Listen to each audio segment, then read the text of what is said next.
So after pila ka years nga nagpuyo ko diri sa Cebu City, nakabantay ko kanang hapit na 5 ka tuig, no? Hapit na 5. Nakabantay ko nga akong tiyan mahimong Pinoy kamay. Tiyan. Mahimo jud siya Pinoy. Ano man? Basta example sa pamahaw. Mukaon ko katipitang sugar nga bread, no? Sugar niya murag basta yun ana murag mahimong siya almost nothing, no? Like kanang Julie's ba or ana. I love Julie's bread. If I eat mga sugary bread, after pila ka hours, mga alas 10 sa buntag, akong lawas, luya, kaayo yun. Luya. Ngayon sa akong gi-crave, rice. Pero sa pamahaw, kung makaon may rice, mga brothers, honestly, kusog kay lawas, okay na kayo.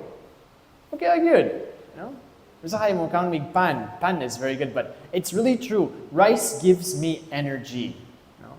Kamusta? Hopefully rice gives you energy. No, nakabantay. Naasad mga tao diri nga di makaon og rice during Lenten season. She's not happy with my homily. Oh my gosh. No? It's interesting, no? Where do we look for strength in our life? Asa man kita mangita og strength sa atong kinabuhi?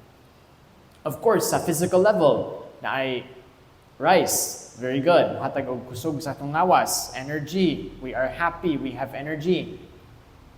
Pero diha sa atong spiritual life, asa man kita mangita og energy? Katipita ang happy ta, no, happy ka na magalagad sa Ginoo, feeling fulfilled, tanan, no?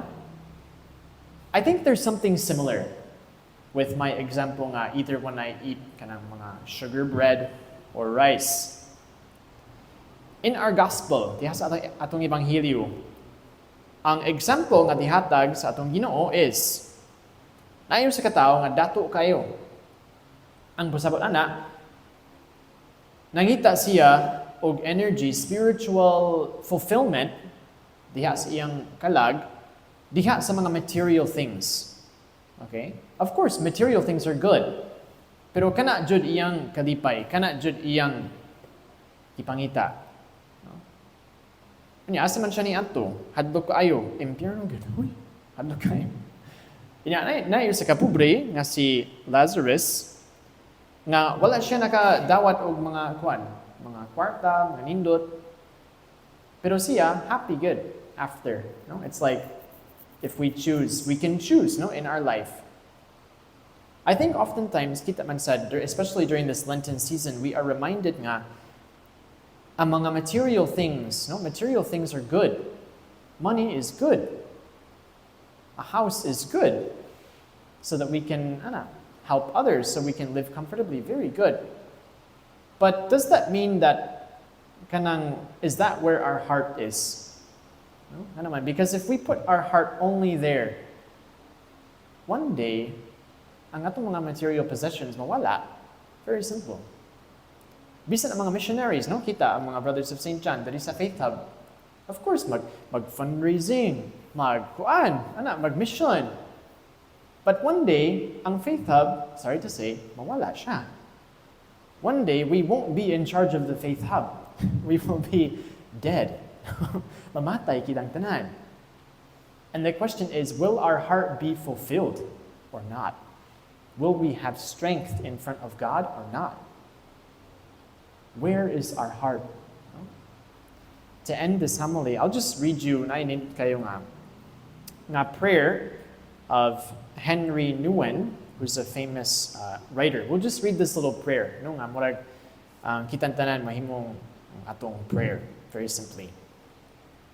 Dear God, who will I be when I have nothing left to hold on to?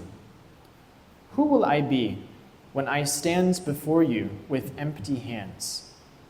Please help me to gradually open my hands and to discover that I am not what I own, but what you want to give me.